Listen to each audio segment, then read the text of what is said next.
Good morning and welcome to another episode of Cougar TV. I'm Ben Van Dorn. And I'm Sam Strait. The Cougar Closet's coming back to Coronado. Here's our resident rapper, me, spitting some ghost-written bars. Mad rhyme credit to Mr. Phillipson. What?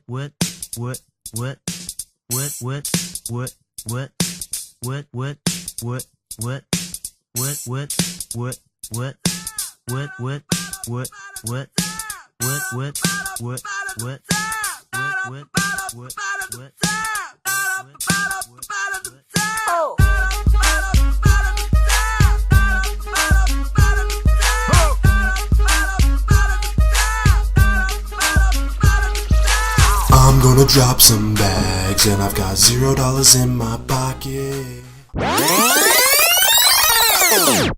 I got Cougar K, got close to share inside my DNA. Sweater weather piece, got coats and fleece inside my DNA. I got giving spirit, you can hear it in my DNA. I got books and shirts and Crocs and furs inside my DNA. I was born like this, donate like this, I'll point you the direction. I transform like this, perform like this. Coronado's new weapon, I don't contemplate. I donate, then that hat's on your head. Put this clothing, drive ahead. It's that I got.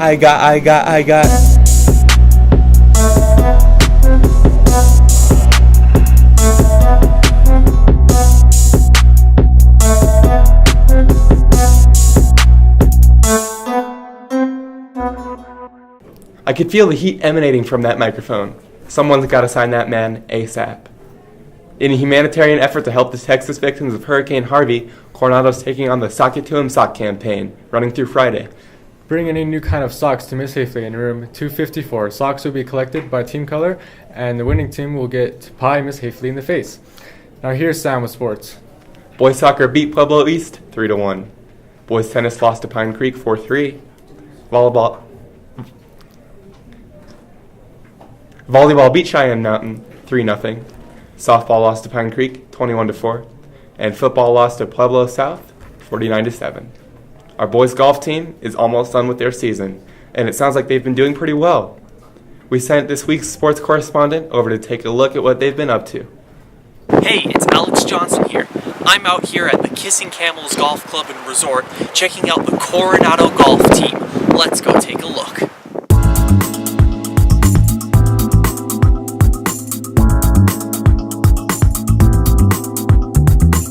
What is it like coaching golf this year? It's been great. Kids are working hard. They have great attitudes. We got some kids. We're really young, and it's been one of our issues this year. We're one of the younger teams that in all these tournaments. But we're getting better every week. We work hard. They've got great attitudes. They're just really good kids. So it's been an absolute joy. How is golf different than other sports? Well, golf isn't the most physical sport, but it's mainly a mental sport that requires about a million different things to go right in your swing, and if one of those goes wrong, then you screw everything up. What do you love most about golf? I like how peaceful and quiet it is out here. There's not a lot of noise, even though some could be helpful. But yeah, it's just really peaceful, and you get to see the beautiful scenery. How is the team looking this season? Well, we've been up and down. We've had some tournaments we played pretty well. We've had some tournaments we struggled a little bit. We've had some kids hit career highs, their personal bests, and we've had some kids finish in the top 4 or 5 in tournaments.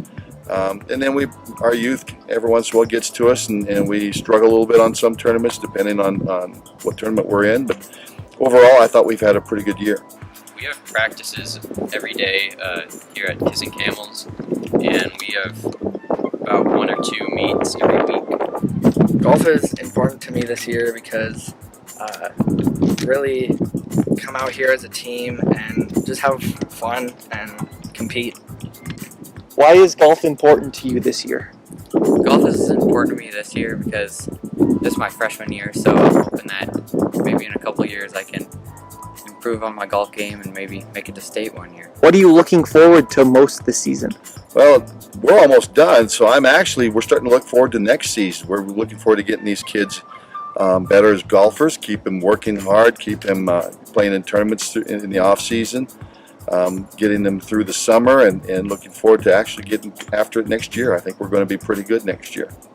It clears your mind. It's a good way to get your mind off of problems such as school or such, and it's just a fun way to hang with your friends. We have an upcoming meet next Monday. We're gonna try and do good in that. It's just been great. I've been treated great at Coronado, and the administration's been wonderful, and it's been an absolute joy to work at Coronado this year.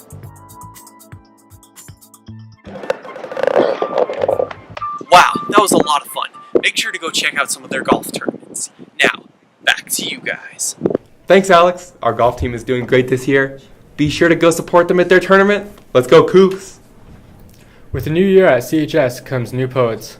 We caught up with slam poetry to see what they're about.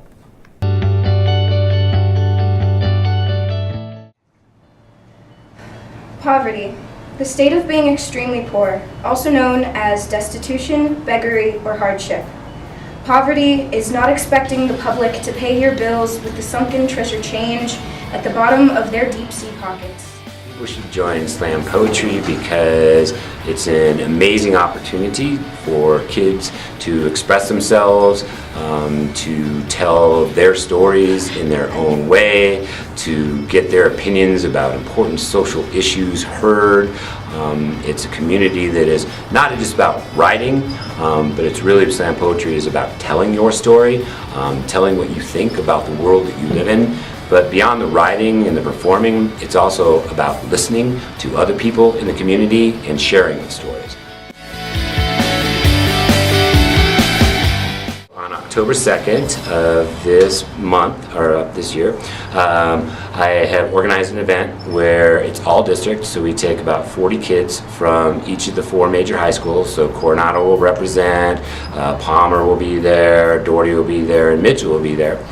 We go to the Tesla Center downtown. I've booked a poet that is a nationally recognized poet. His name is R.J. Walker. He's out of Salt Lake City. If you want to Google him and listen to his poetry online, he's absolutely phenomenal, and it's a great way to get excited about his poetry. He leads the day. We meet in the auditorium, all 160 kids, and he does a live slam poetry performance which blows everybody away. After that performance, he'll talk to students and take questions about him and how he does slam poetry, and talk about the art.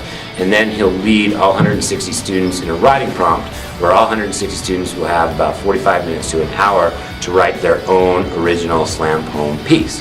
It's a really great way to work with a professional writer who's dynamic and exciting, to really fine-tune a piece in one day, and to hear the voices of our community, to hear voices from Coronado that you might not have recognized. People say all the time, nah, I'm not good at poetry, nah, I'm not good. And that's my job as a coach. If you come to the events, I really believe that every student has a story to tell. And this is just a way to tell that story. You don't have to be God's gift to writing or a natural poet, because this isn't rhyming poetry. This isn't, your finger out holding a cup of tea poetry. This is the poetry of the streets. So you find the way that you want to speak, the way that you want to tell your story, and I coach you on the writing and I coach you on the performance, and I've taken kids to national competitions that never thought that had never written anything or thought they could ever be poets. You just gotta want to tell your story, that's all. It's a really powerful experience if you get into it, and yeah, I'd recommend it and open it up to anybody. Man, that takes a lot of skill. Well, that wraps up another episode of Cougar TV. I'm Sam Straight. And I'm Ben Van Dorn. Join us next week to find out what's happening in your hallways. Stay classy, Coronado.